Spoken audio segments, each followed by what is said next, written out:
Stick around to find out how narrating your web novels is the best niche when dealing with the concern of getting demonetized on YouTube. My name is Neil, and I'm the author of the web novel series, Creation: The Path of a God, a web novel series about a guy who gains godlike powers and travels throughout the multiverse to learn how he fits into everything. Now, one of the main reasons why getting limited ads is stressful for content creators is how a video will get the yellow icon during the period when there's the most traffic for most videos. For many creators, when they upload a video, the video will get promoted initially by YouTube, and it'll get views from subscribers of the channel. This is why most videos will see a steep increase in views before tapering off. Now, there may be views that'll come later in the life of the video if it's revived, but for most channels, the majority of the views are near the initial upload time. By the time an appeal is successful, the bulk of the AdSense revenue is lost. This pattern is what contributes to the anxiety felt by content creators. What helps to contribute to this cycle is each video being independent of the others. So each video is generally responsible for generating revenue for the channel. Aside from specific instances, like a playlist leading the viewer to watch the next video, most videos are self-contained and give little reason for viewers to move on to another video on the channel. It's as though content creators are gambling on not only the viewer enjoying the video enough to watch it all the way through to the end, but also that they continue to another video made by the content creator. To get a viewer to the channel, the content creator has to use an accurate title to help the video be found through search and a thumbnail that entices the viewer to click on the video.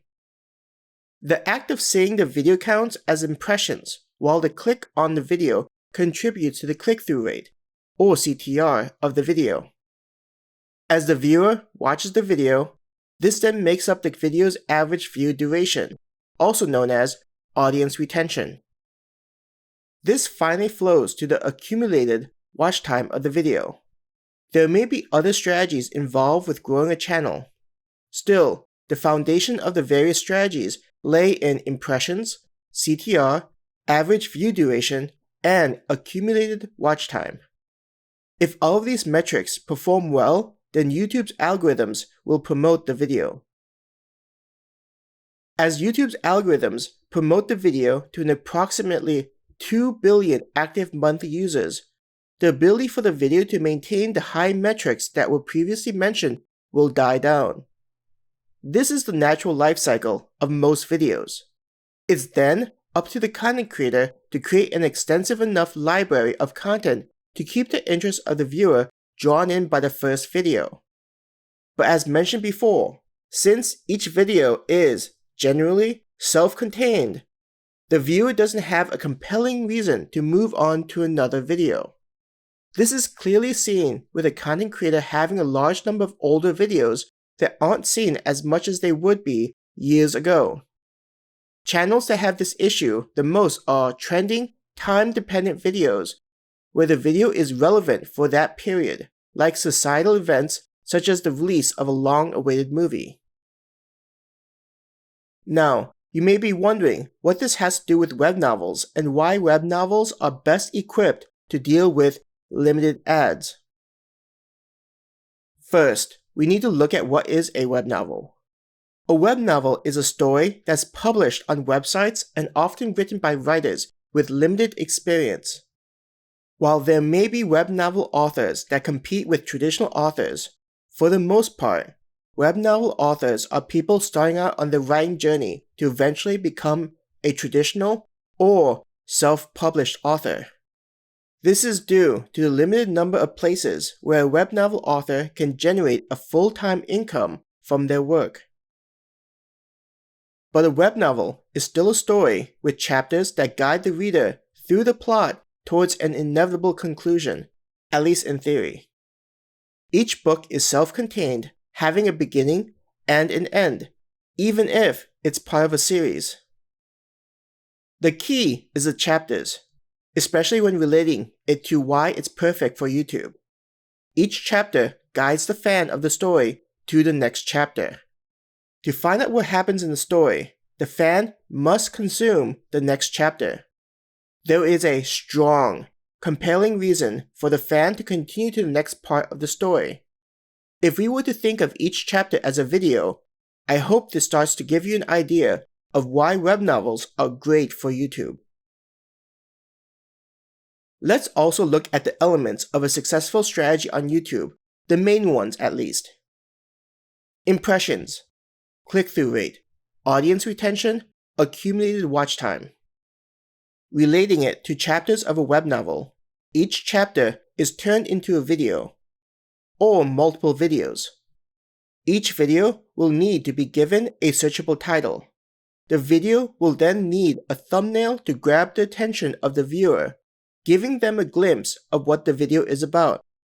This is why YouTube strategists heavily promote the importance of a good thumbnail. Viewers will be exposed to the thumbnail not just in search, but also suggested and browse. Search, suggested, and browse are what are often the biggest drivers of views to a channel.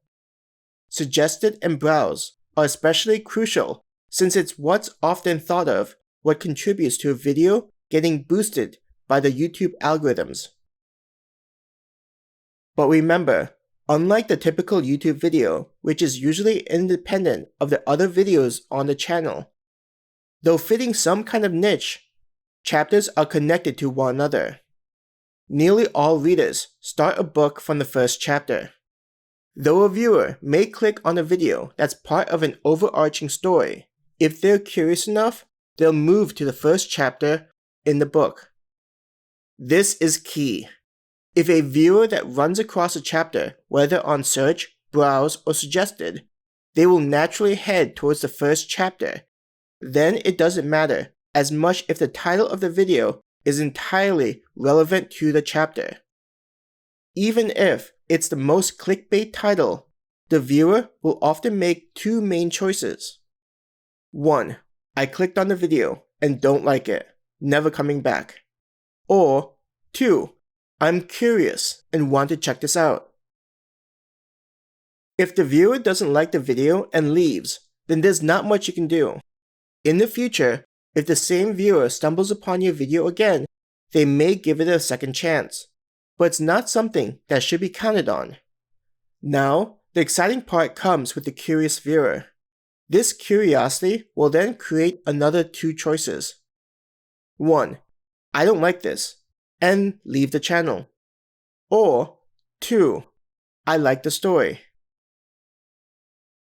Again, if the viewer selects the first choice, then there's not much you can do about it. Never take the rejection personally. There's still a small chance that they come back and try again. It's the second choice that presents an opportunity. The viewer enjoying the story will, at least, move on to the second video in the series. We know this because they enjoyed the story, so why would they stop after the first one? Unlike traditional YouTube channels, the author of the web novel gets 2 views. With each chapter, the viewer will be faced with 2 choices. 1. I don't like this, and leave the channel. Or 2. I like the story. As repeated before, you can't do much if the viewer chooses the first option. You should wish them well and tell them they're free to come back in the future. But if they like it, then they'll move on to the next video in the series. Though this isn't just about them loving the story, but also the benefits you get from such action. If the viewer enjoys a story, then they're not only giving you the impression, the CTR, and the view, but they're also giving you a near 100% audience retention and the equivalent watch time. If your chapter/video was 20 minutes long, then you just got 20 minutes of watch time and 100% audience retention. When they move on to the next chapter, they'll have given you an impression and CTR once they click on the video. Moving through the story and making the same choice over and over again, whether they like it or don't, an ideal fan of a story will move through the entire book since they enjoy the story.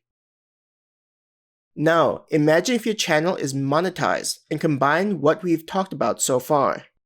You, the content creator, upload a video that's part of the second book. Whether through search, suggested, or browse, a viewer discovers your video and clicks on either the video or the channel name. If you have a channel banner that clearly says what the channel is about, then you'll go straight to the viewer, making a choice once they click on the first chapter/video in the first book. Again, 1. I don't like this, and leave the channel. Or 2. I like the story. If they like the story, then you just got 2 views right away. This means that if your video was over 10 minutes long, then the viewer would have gone through the ad at the beginning and the one in the middle, more if you place more advertisements throughout the video. But at a bare minimum, they would have watched 2 ads. They may see the ad at the end, especially if they're using the playlist and in a situation where they can't skip to the next video. You also right away get the ad at the beginning of the following video.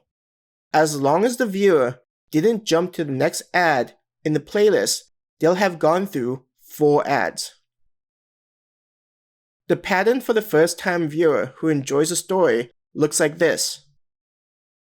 Then they repeat the process of making a choice, and if they like it, the pattern will be this. And this second pattern will repeat each time the viewer makes a conscious decision to keep consuming the story. The key is that the viewer is enjoying the story. The only thing that's compelling the viewer is their own enjoyment of the content and making the decision to continue. Now, let's say that the viewer has become a fan and enjoys your story. And let's say that the viewer understands that watching the ads is supporting the work of the author, which is something desirable for the viewer/fan. Then, at a minimum, they'd watch all the ads except for the ads at the end of the video if they skip to the next video. At most, they'd see all the ads. This is assuming that all ads are shown to the viewer based on where they should be located in the video. This is something the majority of channels on YouTube can't duplicate for the reasons stated earlier. A scenario where a viewer sees the majority of the ads, if not all of them, as long as they're given the opportunity. Now, why does a web novel channel not have to worry about the yellow icon? This is because of a video being able to be switched out without the need for an appeal. If the content creator were to create a video that may be a little too spicy for YouTube, the creator could create 2 videos. There'd be the first video, and a video to replace the first one. When a chapter/video is hit with the yellow icon, the content creator can immediately switch it out with a safer video. Since all the stories are connected with one another to form the story, the second video that replaces the one with the yellow icon can keep on earning AdSense. The content creator can either hide or delete the first video. This then makes the process of relying on the appeal system to be unnecessary.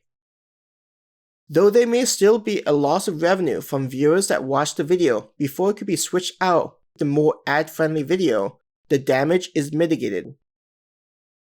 Each video will still do its job of attracting new viewers, who will then go through the process of making a decision. 1. I don't like this, and leave the channel. Or 2. I like the story. And with each video/chapter, they'll make a decision. 1. I don't like this, and leave the channel. Or 2. I like the story. Notice the pattern. As they flow through the playlist, since all the videos that were struck with the yellow icon were replaced with safer, ad-friendly chapters, each book will be running at full capacity in terms of its ability to generate ad revenue. And like a well-oiled machine, each and every video/chapter will act as a salesperson going out to convince every viewer on the platform to try out the content creator's channel. They'll then be guided to the content funnel. Even if many of the viewers coming to the channel don't enjoy the story that the web novel author wrote/narrated, there'll still be viewers that'll turn into fans and consume the hours of content available. A fan of the channel will continuously contribute towards impressions, CTR, views, audience retention, watch time, and AdSense revenue. This is exactly, let me repeat, exactly what YouTube wants from a channel. What's even better is that fans of the channel can potentially become brand ambassadors by sharing the channel with their peers. Peers of brand ambassadors who are exposed to the channel presents a great opportunity, since peers often share similar interests. This shared interest increases the likelihood that a peer will convert into a fan of the channel and repeat the cycle of success. After watching this video, what do you think about using YouTube as a springboard for your web novel series? Will you be making a channel and helping to build a community of web novel authors on the platform? Take a moment to comment below and don't forget to like and share the video. If you want to be notified of new videos, then make sure to subscribe and click the notification bell, making sure to select to be notified of all videos uploaded by this channel.